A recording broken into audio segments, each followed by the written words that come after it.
Hello বন্ধুরা, আজ হচ্ছে নীল ষষ্ঠী। আর দেখো আমি স্নান টান করে বাবার মাথায় জল ঢালতে চলে এসেছি। তো তোমরা কে কে নীল ষষ্ঠীর উপোস করো অবশ্যই কমেন্ট করে জানিও। তো আমি এইভাবে আমার নীলের উপোসটা সেরে নিচ্ছি। তো দেখো এখন জল ঢালতে এসেছি, পরে পুজো দিতে আসবো। তো পুজো দেওয়ার ভিডিওটা ক্যাপচার করতে পারিনি, তো তোমরা এটাই দেখে নাও। তো বাবাকে জল দিয়ে দিলাম। আর নীল পুজোর দিন দেখো প্রচণ্ড ভিড় হয়।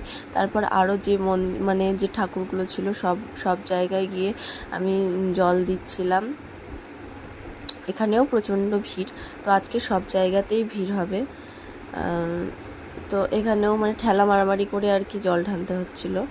তো পুজো দেওয়ার সময় তো প্রচণ্ড ভিড় ছিল। তো সব শেষে দেখো জল টল ঢালা হয়ে যাওয়ার পর আমি বাবার কাছে নিজের মনস্কামনা জানাচ্ছি এবং বাবার কাছে মানে সকলকে ভালো রাখার জন্য